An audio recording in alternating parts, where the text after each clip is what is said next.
Assalamualaikum warahmatullahi wabarakatuh. Kami dari kelompok 5 TT4505.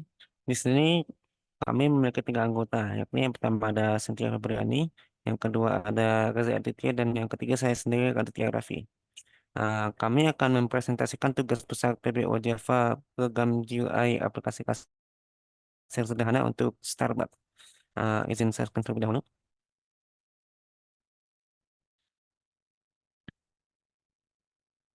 Nah, pengembangan perangkat lunak ini kami menggunakan desain arsitektur MVC atau Model Flow Controller untuk memisahkan logika bisnis, presentasi, dan tampilan, serta pengaturan interaksi. Pada program ini, kami mengimplementasikan paket agar kelas kode yang kami buat dapat tersusun rapi. Judul folder yang kami buat adalah demo 7, sehingga ketika membuat paket, yang terbuat adalah paket com.example.demo7. Nah, di paket ini ada paket model. Paket model terdiri dari interface menu dengan method checkout serta kelas abstrak menu dengan atribut private. Karena private, maka kami menggunakan implementasi enkapsulasi getter setter. Pada method getter setter di sini ada method void yang tidak mengembalikan nilai. Ada method non void yang juga mengembalikan nilai. Contohnya di public void set nama itu method void tanpa kembalian nilai. Sedangkan untuk di public string get nama itu merupakan method non-void yang artinya mengembalikan nilai berupa string. Lalu konsep inheritance terletak pada kelas minuman dan topping yang mewarisi menu. Dengan minuman memiliki atribut pembeda, ukuran dan metode checkout yang di-override. Serta dengan atribut pembeda, boolean, pakai, dan metode checkout yang di-override. Konsep override ini merupakan implementasi dari polymorphism.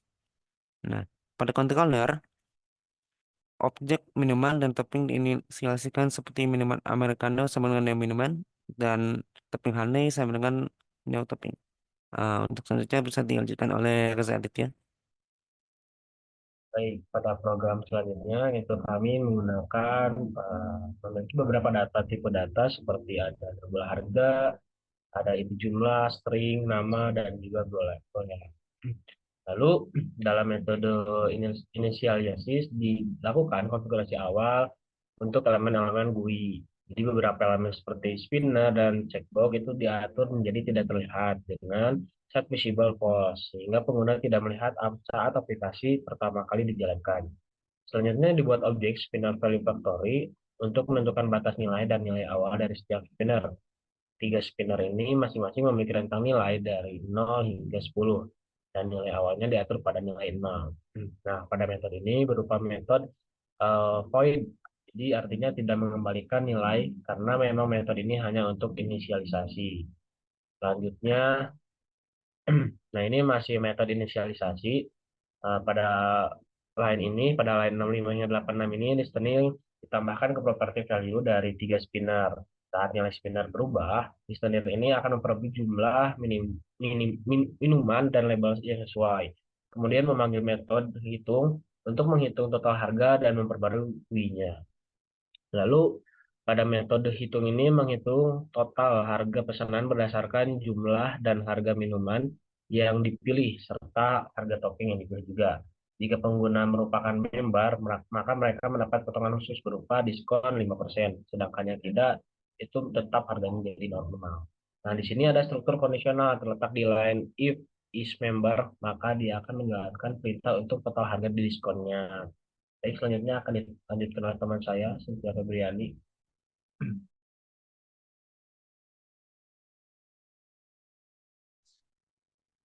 Baik, selanjutnya dapat terlihat di sini untuk void checkbox Americano. Nah, di void checkbox Americano ini merupakan metode void yang tidak mengembalikan nilai.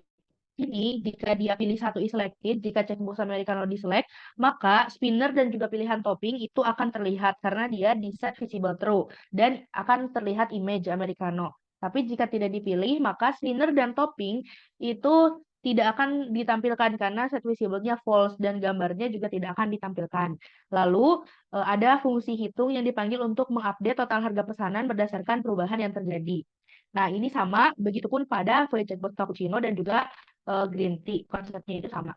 Nah, selanjutnya di sini ada untuk checkbox topping honey. Nah, di sini ketika pilih 4 is selected, maka dia atribut pakainya itu adalah true, bolehnya true. Lalu teks pada label isi topping itu diatur sesuai dengan nama toppingnya.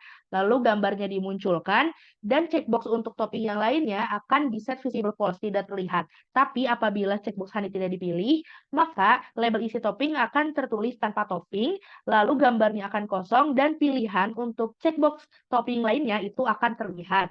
Nah, ini sama saja konsepnya untuk yang checkbox sugar dan juga untuk yang checkbox lemon. Kemudian di sini ada void checkbox member. Nah, artinya ketika dia dipilih, dicentang gitu checkbox membernya, maka dia akan menjalankan void hitung untuk hitung-hitungan yang khusus member yang didiskon 5%.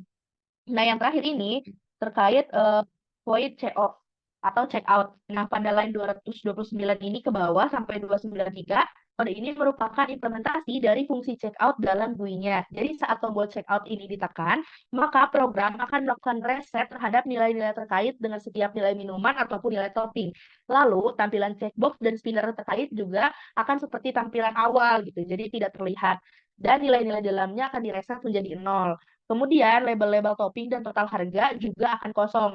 Nah, begitupun untuk member itu dia akan tidak dipilih dulu gitu, tapi tetap bisa terlihat membernya. Jadi di-refresh.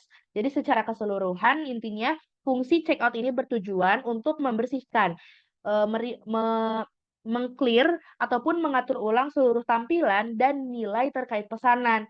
Jadi pengguna itu dapat membuat pilihan yang baru setelah melakukan checkout gitu. Jadi kita selaku kasir bisa untuk membuat struk di pesanan yang baru seperti itu. Nah, sekian yang dapat kelompok kami sampaikan terkait presentasi tugas besar aplikasi kasir sederhana toko Starbucks. Mohon maaf apabila ada kesalahan. Wassalamualaikum warahmatullahi wabarakatuh.